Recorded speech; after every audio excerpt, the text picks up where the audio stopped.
Hi everyone and welcome to another marvelous video. As the title of the video suggests, today we'll be diving into the dust, grit, and legends of the Old West. From windswept plains to lawless boomtowns, from quiet acts of courage to infamous gunfights, these films stand out for their commitment to historical accuracy. Every saddle, costume, and storyline bring us closer to the reality of frontier life, showing us the West as it truly was. Whether it's the Civil War's hidden battles, the hardships of pioneer life, or the moral complexities of survival, these stories honor history while keeping us on the edge of our seats. So, without any further delay, let's dive into our top 20 historically accurate westerns. Before we go into our explanation, we have a very small request. If you like our content, please support us by subscribing to our channel. Now, this is a small click for you, but for us, it means a lot. Thank you. Let's begin.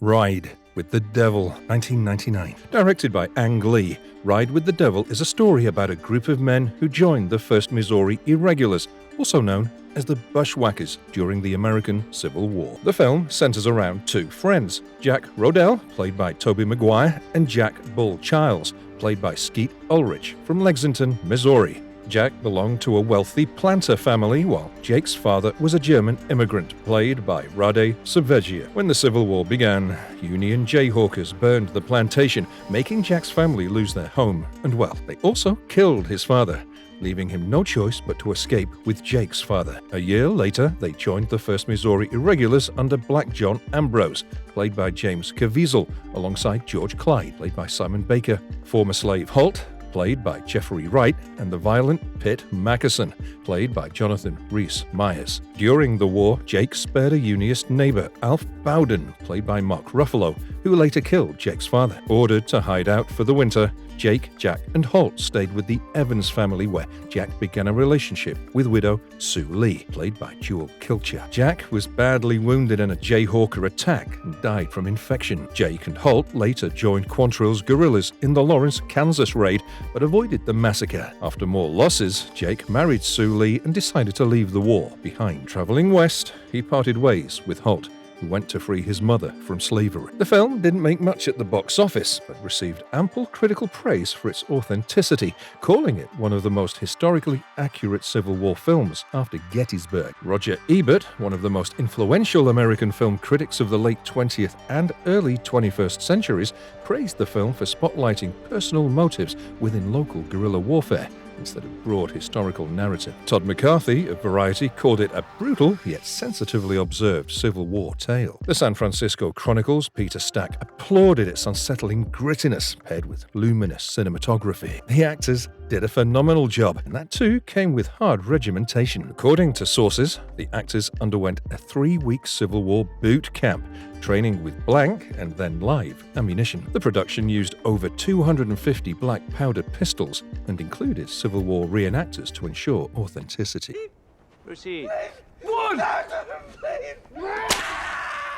The Proposition, 2005. Next on the list, we have 2005's The Proposition. Directed by John Hillcoat, the plot is set in the harsh Australian outback during the late 1880s. The story begins with Charlie Burns, played by Guy Pearce, and his gang, bushrangers, engaging in a fight with the police. The gunfight ended with every gang member dying, except Charlie and his younger brother Mickey, played by Richard Wilson. The two were caught by Captain Stanley, played by Ray Winston, who gave Charlie a grim choice. In order to save his younger brother from execution, Charlie had to hunt down and kill Arthur, his older brother, who was wanted for the rape and murder of pregnant Eliza Hopkins and her family. The film followed Charlie's journey across the unforgiving landscape as he confronted brutal frontier violence and his own conflicted loyalties. The sparse dialogue and haunting visuals captured the bleakness and moral ambiguity of life in this lawless land. Critics praised the film for its raw, uncompromising realism. American critic Roger Ebert called it a beautiful, brutal western. The Guardian highlighted its moral complexity and stunning cinematography by Greg Fraser. Historians appreciated its authentic depiction of Australian frontier justice. The cast trained rigorously to portray the harsh realities of the era. Authentic period costumes and location shooting in Queensland added to the film's gritty realism. The screenplay was co-written by Hillcoat and musician Nick Cave,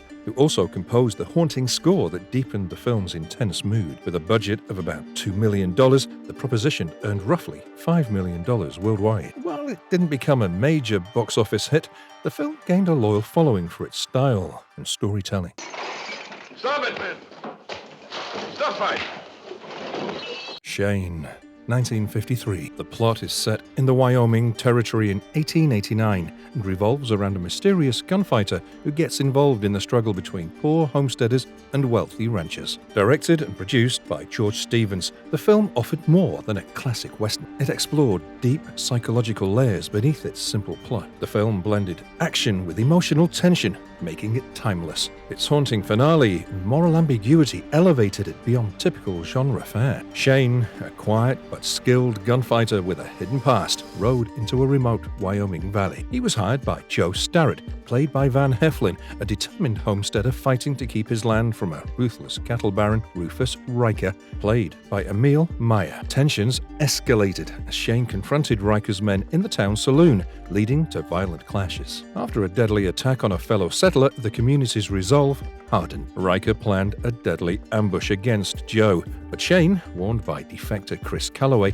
played by Ben Johnson, acted swiftly to protect him. In a fierce showdown, Shane killed Riker, but suffered wounds. Knowing he couldn't stay, Shane said a silent farewell to Joey and rode away, leaving the valley behind as Joey's cries echoed. Shane performed well at the box office during its 1953 release, earning approximately $8 million domestically, a strong showing for its time. The film's enduring popularity also led to significant revenue through later re-releases and home media sale. The film's attention to character development, emotional tension, and the costs of violence broadened the genre's appeal beyond pure adventure, helping westerns evolve into a form that could explore complex themes like identity, redemption, and the fading of the frontier. Shane's influence is visible in later classics such as The Searchers and Unforgiven, which carry forward its legacy of combining gripping action with profound human drama.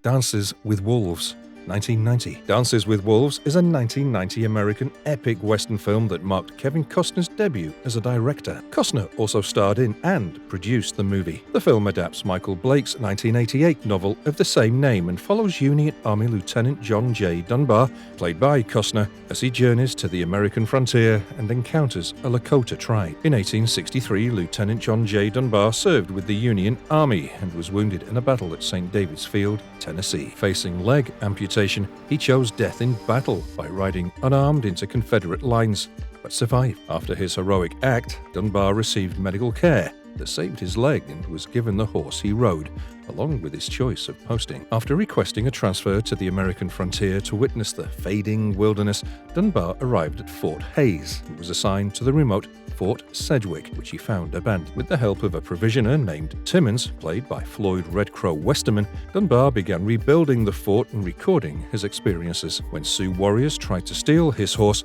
Dunbar sought peace and eventually gained the trust of the tribe. He befriended key members, including Kicking Bird, played by Graham Greene, Wind in His Hair, played by Rodney A. Grant, and a young warrior named Smiles-a-Lot, played by Nathan Lee Chasing Horse. Dunbar earned the name Dances with Wolves after bonding with a wolf he named Two Socks. He learned the Lakota language and formed a close relationship with Stands with a Fist, played by Mary McDonnell, a white woman raised by the Sioux. Dunbar helped the tribe defend against enemies, but was later captured by U.S. soldiers and accused of desertion. His Sioux friends freed him during a rescue attack, and he left with Stands with a Fist to protect the tribe. The film ended by noting that the last free Sioux surrendered 13 years later. Dances with Wolves is a rare, thoughtful western that defies cliches by deeply exploring the bond between a Union officer and the Sioux tribe. The film respectfully portrays Native American culture, using their language and customs, while unfolding a delicate romance with a white woman living among the tribe. The confident direction and stunning visuals bring an epic,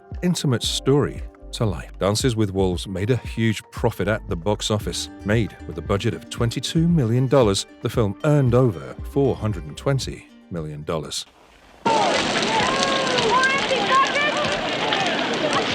McCabe and Mrs. Miller, 1971. McCabe and Mrs. Miller is a haunting, poetic western that transcends the genre. Directed by Robert Altman, the story is based on the 1959 novel McCabe by Edmund Norton. In 1902, a mysterious gambler named John McCabe, played by Warren Beatty, arrived in the rough boomtown of Presbyterian Church, Washington. Using rumors of his feared gunfighter past, he quickly gained influence and opened a gambling hall, along with a makeshift brothel. Constance Miller, played by Julie Christie, a savvy madam, partnered with him, managing the brothel and turning their business into the town's largest. A complicated romantic relationship developed between them. Their success attracted the attention of the powerful Harrison Shaughnessy Mining Company, whose agents Sears and Hollander tried to buy McCabe's business and nearby mines. McCabe refused their offer because he didn't want to sell the place, but his high counter price angered the company, leading to hiring of Butler to kill him.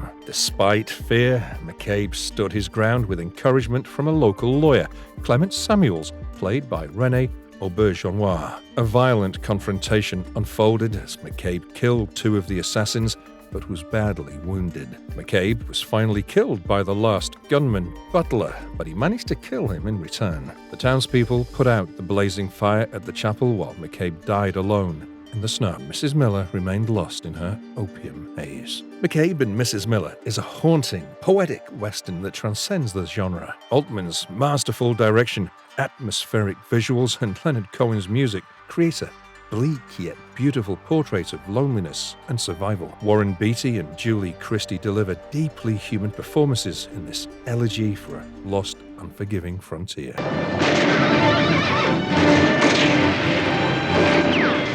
The Cowboys, 1972. Directed by Mark Rydell, The Cowboys was an American western based on William Dale Jennings' 1971 novel of the same name. The plot of the film revolved around an aging rancher, Will Anderson, played by John Wayne, who needed replacement drovers for a 400-mile cattle drive in 1878 Montana. With few men available, Anderson reluctantly hired local schoolboys to help with the drive. Although skeptical at first, he trained the boys in roping, branding, and herding. In their journey, after surviving a series of dangers, the rustlers attacked the camp. Anderson fought Watts, but was fatally shot. Before dying, Anderson told Nightlinger to take care of the boys and expressed pride in them. After burying Anderson, the boys armed themselves and, with Nightlinger's help, planned an ambush to avenge their leader's death. They defeated the rustlers, killing their leader, Watts, by accident during the fight. The drive ended successfully at Belle Fourche, South Dakota, where the boys sold the cattle and honored Anderson with a gravestone, recognizing his fatherly guidance during their journey. The Cowboys challenged Western conventions by showing John Wayne's character, a seasoned rancher, killed while unarmed, which was rare for a hero of his stature. Despite this bold choice, the film faltered in its final act. The inexperienced boys he trained suddenly became flawless marksmen, easily defeating hardened outlaws without injury. This implausible climax undermined the movie's otherwise strong storytelling and warm scenes of mentorship. While John Wayne delivered a solid performance and the supporting cast shone, especially the trail cook, the unrealistic ending dampened what could have been a memorable, heartfelt western. The Cowboys was a box office success, profiting over $13 million.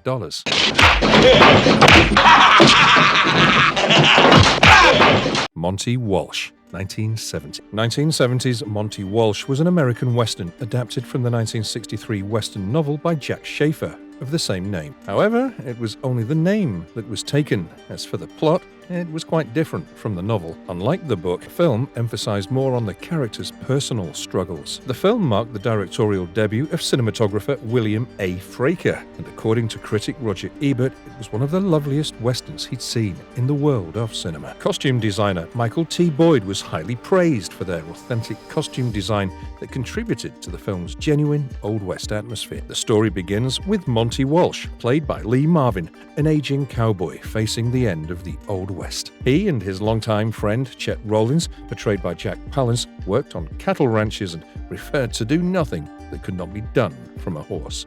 Their lives consisted of months on the open range and occasional trips into town, filled with camaraderie and competition among other cowboys. After discovering their former employer, the Crossbar Ranch, had been wiped out during the previous winter, they took out the /Y Ranch under the management of Cal Brennan, played by Robert Walker Jr. There, they reunited with an old friend, Shorty Austin, a bronco buster portrayed by Jeff Bridges. Monty maintained a long-term relationship with Martine Bernard, a saloon girl suffering from tuberculosis, played by Susan Tyrrell. Meanwhile, Chet fell in love with Mary Eagle, a widow who owned a hardware store, portrayed by Michelle Phillips.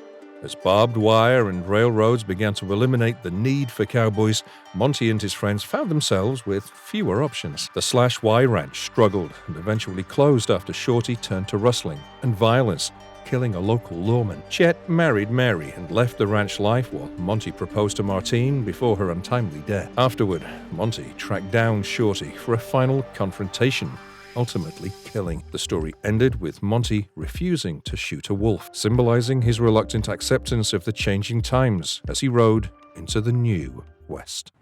Fuego. The Alamo, 1960. Directed and produced by John Wayne, The Alamo is a film about the 1836 siege and battle of the Alamo during the Texas Revolution. Sam Houston, played by Richard Boone, led the Texan forces against the larger and better-equipped Mexican army, commanded by General Antonio Lopez de Santa Anna, portrayed by Ruben Padilla. Houston needed time to build an army, while Lieutenant Colonel William Travis, played by Lawrence Harvey, was assigned to defend the Alamo mission in San Antonio. Jim Bowie, portrayed by Richard Widmark, arrived with reinforcements, and Davy Crockett, played by John Wayne, came with a group of Tennessean volunteers. The Mexican forces surrounded the Alamo and laid siege to it. Despite being outnumbered, the defenders held strong, sabotaging enemy artillery and hoping for reinforcements from Colonel James Fannin. However, news arrived that Fannin's forces had been defeated. Travis urged his men to stand and fight, inspiring Bowie and Crockett to remain. The Mexican army launched a final assault, breaching the fort's walls. Travis was killed, rallying his troops. Crockett died fighting in the chaos, and Bowie succumbed to his wounds. The Mexican army won decisively, but Santa Anna granted safe passage to the wife and child of Captain Dickinson, one of the Texan defenders. The film also highlighted the intense conflicts and eventual unity between Travis, Bowie, and Crockett as leaders. The film presents a stirring retelling of the historic battle with emotional depth, especially in its final 50 minutes. While not Wayne's best work, it offers solid performances and a respectful portrayal of the legendary event. Richard Boone's portrayal of Sam Houston adds weight to the story. Despite some pacing issues, the movie remains a significant Western classic, earning its 2004 remake. Fans of this genre will find it to be worth a worthwhile watch.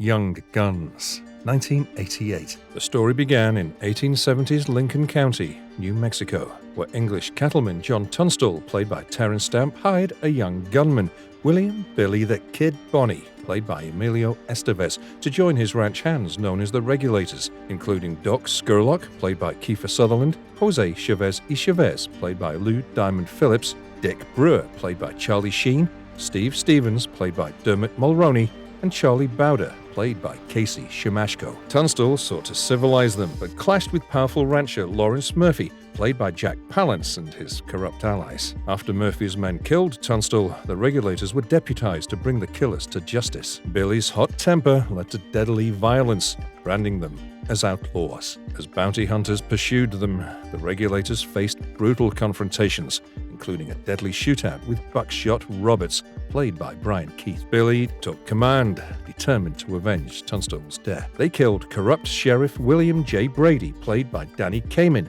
but lost legal protection. Fleeing across the border, the gang faced further tragedy, betrayal, and violence. A final siege at Alexander McSween's house, played by Terry O'Quinn, ended in fire and death, with most Regulators killed or scattered. Billy escaped by killing Murphy, but the cost was high. Doc and Yen's son, played by Alice Carter, survived and moved on, while Chavez sought peace on a California farm. Murphy's corrupt empire collapsed. Billy's outlaw days continued until he was killed by Pat Garrett, played by Patrick Wayne, and buried next to Charlie at Fort Sumner, where their friendship was immortalized with the word pal. Although some critics disregarded the historical accuracy of the film, in a June 1990 magazine, New Mexican historian Paul Andrew Hutton regarded Young Guns as more historically accurate than any earlier cinematic incarnations of the Lincoln County War.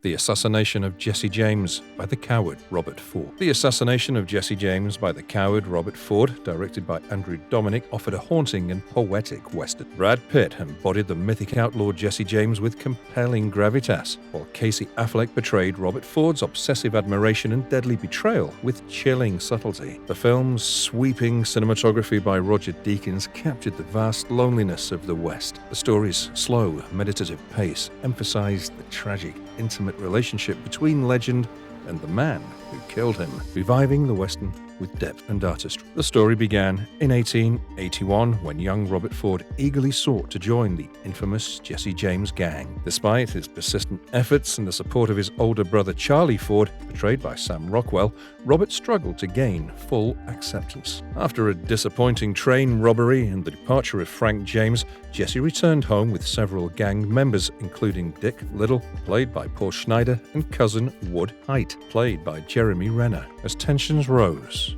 Robert's admiration for Jesse shifted to resentment, especially after violent incidents involving his family. Under pressure from the Missouri governor Thomas Crittenden, Robert agreed to betray Jesse in exchange for a pardon and bounty. Charlie convinced Jesse to trust Robert, but on April 3rd, 1882, Robert shot Jesse in the back using a nickel-plated gun given by Jesse himself. Afterward, the Ford brothers tried to profit from the killing by reenacting it on stage, but public opinion soon turned against them. Charlie, overwhelmed by guilt, committed suicide, while Robert struggled with remorse until his own murder in 1892 by Edward O'Kell. The film didn't do well at the box office, incurring heavy losses, but it's still considered a fine piece of art. Although the film's primary motive wasn't about presenting historical data, there were many key events and characters that were based on real history, including Jesse James's final days and Robert Ford's betrayal.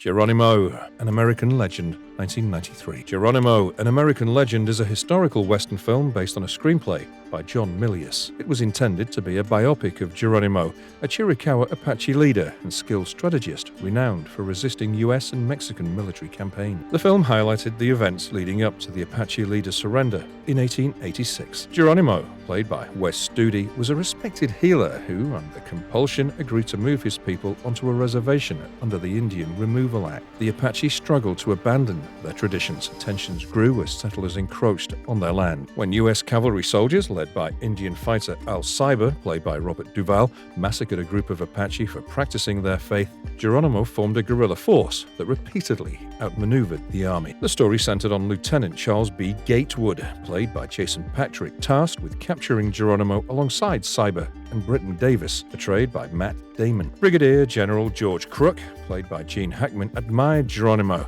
but resigned after failing to keep him confined. His replacement, General Nelson A. Miles, played by Kevin Tai, removed sympathetic officers from the field and ordered harsher measures. Miles later sent Gatewood with a small team, including the Apache scout Chato, played by Steve Reeves, to negotiate surrender. After witnessing atrocities against native tribes and losing Cyber in a gunfight with scalp hunters, Gatewood found Geronimo and convinced him to surrender, despite knowing the government would break its promises. Miles reassigned Gatewood to an obscure post, imprisoned the Apache scouts, and dismissed Davis's protests. Geronimo spent his remaining years in captivity, a symbol of conquest, while his people were left in poverty and dependence. Directed by Walter Hill, the film was a visually striking and thoughtful one, which avoided the mainstream cowboys and Indian tropes of earlier westerns. The cast performed brilliantly, with Wes Studi, Robert Duvall, and Gene Hackman's performances standing out the most. Over 200 Native American actors joined the production. Filming took place in large canyons. The film didn't make much at the box office and was considered a flop, but it's still considered among the more honest cinematic treatments of the Apache struggle. Christ, damn it! Heaven's Gate. 1980. Heaven's Gate has had one of the most remarkable comeback stories in cinema history. When it was first released, it not only turned out to be a box office failure, but was also heavily criticized. The production of the film encountered a series of major obstacles, such as escalating costs, extensive reshoots, negative media coverage that included accusations of animal mistreatment during filming, and speculation about Cimino's reportedly domineering approach to directing. His grand and costly vision for the project ultimately drove expenses to nearly 4 times the original budget. Soon after the film's release, United Artists withdrew it from theaters, and later, when a shortened, re-edited version was released in April 1981, it did worse. At the time, it was labeled among the worst film ever made. Film historians, including Peter Biskind, have argued that its commercial collapse marked the end of the era of director-driven filmmaking in Hollywood, prompting a return to stronger studio control over productions. However, with the years going by, the film began gaining the attention it deserved. Finally, in 2015, BBC Culture ranked Heaven's Gate 98th on its list of the 100 greatest American films of all time. The film was loosely based on the Johnson County War. The story revolves around 2 Harvard graduates and friends, Jim Averill, played by Chris Christopherson, and Billy Irvine, played by John Hurt. Eventually, their lives got separated, and when they met after 20 years, they found themselves in the opposite end of a struggle. Averill became a marshal in Johnson County, Wyoming, where poor European immigrants clashed with wealthy cattle barons of the Wyoming Stock Growers Association, while Irvine ended up being a drunk member of the association headquarters. The conflict escalated when Frank Canton, leader of the cattle barons, planned to eliminate more than 100 settlers accused of cattle rustling. Ellen Watson, a bordello madam caught between both sides, was involved with Averill and Nate Champion, an enforcer who later rebelled against the cattlemen. After brutal attacks on Watson's workers, Averill defended her fiercely. Meanwhile, Irvine's alcoholism deepened as he drifted further from his former ideals. The settlers, led by Averill, Watson, and local businessman John L. Bridges, prepared to fight for their survival. Despite heavy losses and violent battles, including Irvine, the arrival of the U.S. Army ended the conflict. However, tragedy struck when Canton ambushed the group, resulting in the deaths of Watson and Bridges. Heaven's Gate may twist historical facts, but its period detail is extraordinary. From hand-stitched 1890s clothing to authentic firearms, wagons, and immigrant encampments, the costumes, props, and set design immerse viewers in the texture of the late 19th century West, even if the story itself plays fast with history.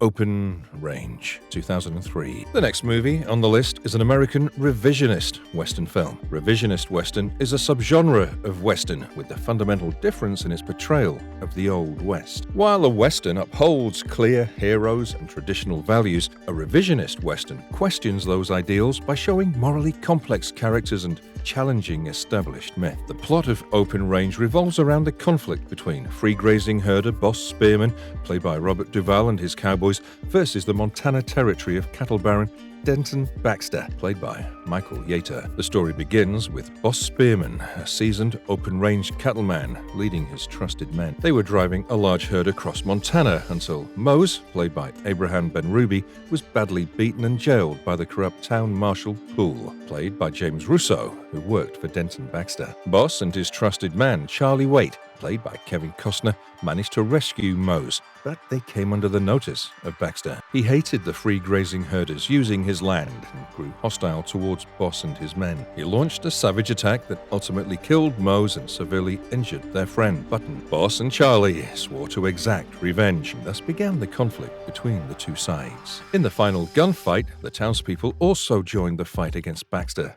and ended his tyranny. Kevin Costner's Open Range is a deeply engaging revisionist Western that explores personal values and moral complexity through the characters of Boss Spearman and Charlie Waite. The movie's realistic gunfights and practical effects add to its authenticity, while the romance between Charlie and Sue, played by Annette Bening, is viewed as somewhat forced. The film performed well at the box office, earning more than $60 million from a $22 million budget.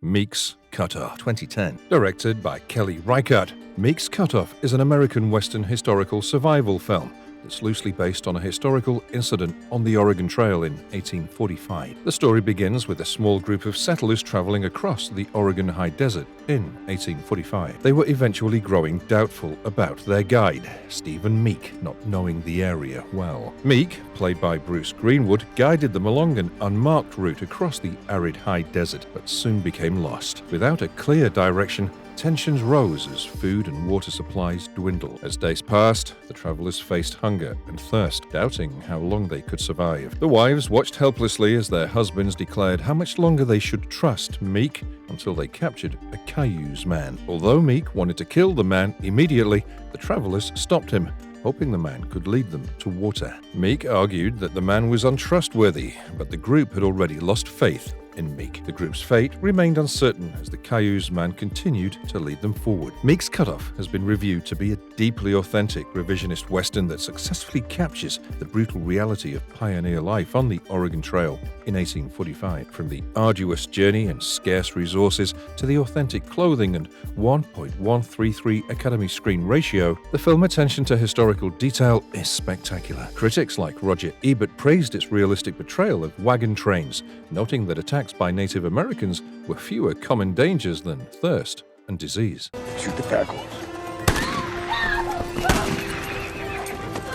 Appaloosa, 2008. Directed by Ed Harris and co-written by Harris and Robert Knott, Appaloosa was an American Western film based on Robert B. Parker's 2005 novel of the same name. The plot was set in 1882 when the town of Appaloosa, New Mexico was under the control of ruthless rancher Randall Bragg, played by Jeremy Irons. After Randall murdered the town marshal and his deputies, the citizens hired lawman Virgil Cole, played by Ed Harris, and his deputy Everett Hitch, played by Viggo Mortensen, to restore order. Cole and Hitch quickly proved their resolve, killing 3 of Bragg's men who resisted their rules. When a witness agreed to testify against Bragg for murder, the lawman arrested him and secured a conviction. Soon, Bragg was arrested, but managed to escape with the help of a local sheriff. After a long struggle, Bragg was arrested and taken away from Appaloosa. Months later, Bragg returned to the town with a presidential pardon. He soon bought the town hotel where Ali performed, ruining Cole's peace with doubts of his wife's adultery. Recognizing Bragg's threat to Cole's happiness and seeing no place for himself in the changing town, Hitch resigned as deputy. In a final confrontation, Hitch challenged Bragg to a duel. Bragg drew first, but Hitch killed him in front of the townsfolk. Hitch then left Appaloosa, bidding silent farewells, leaving Cole to pursue a life with Ali. The film performed moderately at the box office, slightly above break-even, but received positive reviews for its precision in highlighting the period detail of the era. The film earned 4 awards in total. Among them was the prestigious 2009 Western Heritage Award.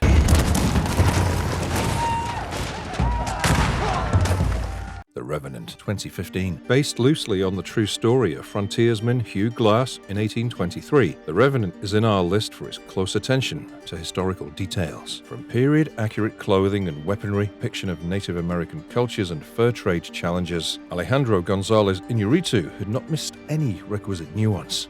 The story begins in late 1823 during the Arikara War, following fur trapper Hugh Glass, played by Leonardo DiCaprio, as he guides Captain Andrew Henry's crew through the dangerous and uncharted lands of the Dakotas. Their team was dismantled after an attack by Native American warriors. Glass was brutally mauled by a grizzly bear and left near dead when John Fitzgerald, portrayed by Tom Hardy, convinced the group to abandon Glass. He did so by killing Glass's half-Pawnee son, Hawk. Despite his severe injuries, Glass was alive. He endured a grueling journey through the wilderness, fueled by a fierce will to survive and seek justice. Director Alejandro Gonzalez Iñárritu created a visually striking and immersive film that captured the harsh realities of frontier life. Emmanuel Lubezki's cinematography used natural light and wide landscapes to highlight the unforgiving environment. DiCaprio's intense performance showed Glass's physical and emotional resilience, making the story both gripping and credible.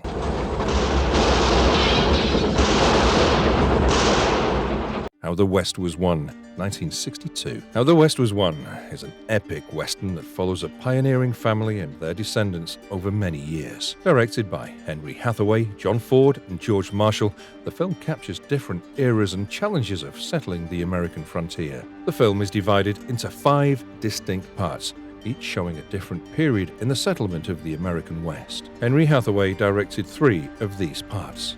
The first, The Rivers, follows the Prescott family as they travel westward by covered wagon and face dangers while crossing a treacherous river. The second, The Plains, shows the family struggling to survive on the open prairie, dealing with harsh weather and tensions with Native American tribes. The third, The Outlaws, focuses on the lawlessness in a frontier town where the family faces violent criminals. John Ford directed the Civil War segment, explores how the war affects the Prescott family, especially Zebulon Prescott, played by Cole Malden, who becomes a soldier. George Marshall directed The Railroad, which tells the story of the building of the Transcontinental Railroad and how it changed the lives of the settlers. The cast includes Carol Baker as Eve Prescott Rawlings, James Stewart as Linus Rawlings, and John Wayne as General William Tecumseh Sherman. Together, these segments show the hardships, conflicts, and progress the family and the West experience over many years. With a substantial budget of $15 million, it earned $46.5 million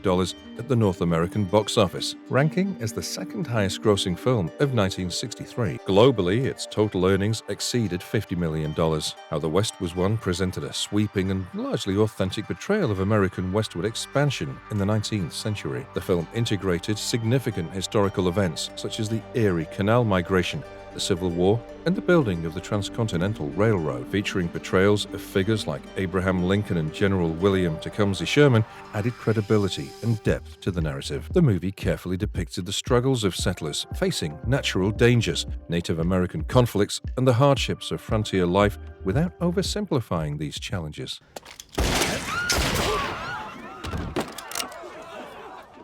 Deadwood, the movie, 2019. Directed by Daniel Minahan and written by David Milch, Deadwood is a 2019 American Western television film that follows up to the Deadwood TV series Milch created and which aired for 3 seasons between 2004 and 2006. In 1889, as South Dakota celebrates its statehood, former and current residents of Deadwood gather for the festivities. Alma Garrett Ellsworth returns with her ward, Sophia, while Calamity Jane seeks to reconcile with Joni Stubbs, who now runs the Bella Union following Cy Tolliver's death. United States Senator George Hearst arrives to buy land from Charlie Utter, whose property obstructs Hearst's telephone line investments. Trixie, pregnant with Solstar's child, confronts Hearst, revealing past deceptions. Hearst pressures Al Swearingen, who is ill, for help in acquiring Utter's land. Utter refuses to sell, prompting Hearst to hire gunmen to kill him. After Utter is found murdered, Marshal Seth Bullock investigates and accuses Hearst. A violent confrontation ensues, with Hearst's men killed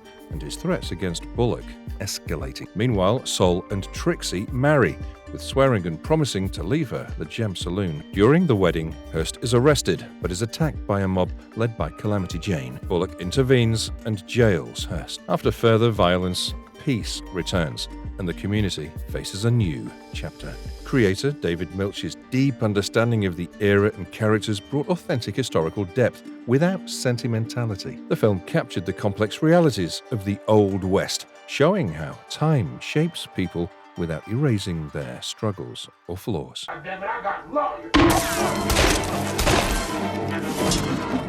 The Homesman, 2014. 2014's The Homesman is a Western historical drama set in the 1850s Midwest. It was based on Glendon Swarthout's 1988 novel of the same name. In 1854, Mary B. Cuddy, played by Hilary Swank, was a 31-year-old unmarried teacher from New York who moved to the Nebraska Territory seeking new opportunities. She owned property in the small farming town of Loop and was financially secure, but suffered from depression and loneliness. Cuddy proposed marriage to her neighbor, Bob Giffen, portrayed by Evan Jones, but he rejected her, calling her plain and too bossy. After a harsh winter, 3 women in the community showed signs of prairie madness. Arabella Sowers, played by Grace Gummer, lost 3 children to diphtheria. Gro Svensson, a Danish immigrant in an abusive marriage, was portrayed by Sonja Richter, and Theoline Belknap, played by Miranda Otto, tragically killed her child after a poor harvest. The local reverend arranged for one husband to escort the women to a Methodist church in Iowa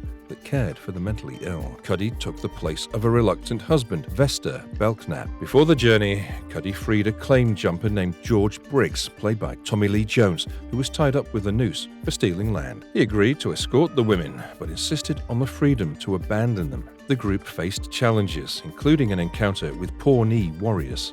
Arabella was kidnapped, but rescued after a fight. During the trip, tensions grew between Cuddy and Briggs. After getting lost and circling the prairie, Cuddy proposed marriage to Briggs, who declined. The next morning, Cuddy was found dead by hanging. Briggs blamed the women's illness for her death, but later saved Arabella from drowning. The women followed Briggs on foot as he led them to Iowa. At the end, Briggs left the women in care, but returned to burn down a hotel that had refused them lodging, revealing his harsh. The Homesman offers a rare eastward journey in the Western genre, from Nebraska Territory to Iowa in the 1850s. The film captures the harsh reality of frontier life with striking historical accuracy, from period-true wagons and clothing to the bleak, treeless plains, the little dramatized toll of prairie madness on settlers. Hilary Swank's Mary B. Cuddy, a single farmer, and Jones's drifter George Briggs transport three mentally ill women to safety, facing isolation, violence, and a land indifferent to survival. Rather than romanticizing the West, the film reveals its fragility and cruelty, showing that endurance, compassion, and adaptability were as vital as gunfights. It's a sobering, authentic portrait of the mid-19th century Midwest.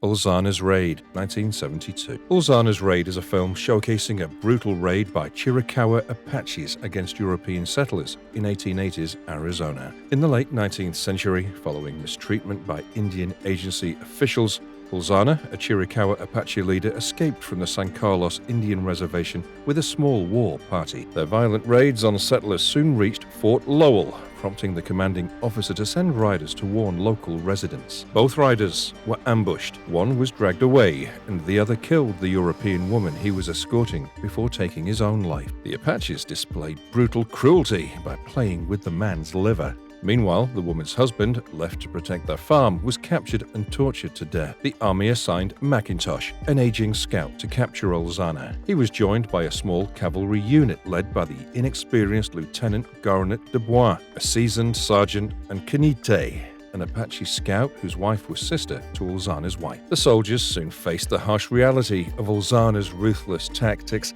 clashing with Dubois' Christian morals. Ulzana's war party attempted to exhaust the cavalry by leaving their horses behind and traveling on foot. McIntosh and Kenite ambushed and killed the horses and two Apache escorts, including Ulzana's son. Ulzana's band continued raiding, including attacking a farm, raping a woman and leaving her alive to force the cavalry to send an escort. Using a decoy plan, the army lured Ulzana into attacking the escort. McIntosh was mortally wounded during the battle. Ulzana fled on foot, but was confronted and killed by Kenite. The survivors buried Ulzana, as ordered by Dubois. McIntosh stayed behind, knowing he wouldn't survive the journey back. The film offers a stark and realistic portrayal of the harsh realities of Apache resistance in the late 1800s. Rooted in an actual 1885 uprising, the film captures the brutal violence and cultural clash between Native Americans and the U.S. cavalry with striking authenticity. The movie doesn't romanticize the West, but instead reveals the complex and tragic nature of frontier conflict. With strong performances by Burt Lancaster and Bruce Davison,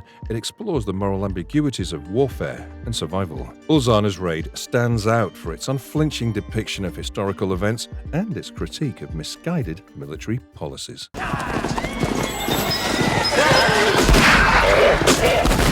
Marvelous verdict. So, we finally come to the end of the video, and we hope you've liked our content. Westerns have long captured the spirit of adventure and the struggle between civilization and the wild. Do write in the comments section your favorite Western and why. Thank you once again for watching till the end, and stay tuned for the next marvelous video. And if you liked our content, don't forget to leave a like and subscribe to us if you haven't already. Have a good one and be safe. Thanks everyone.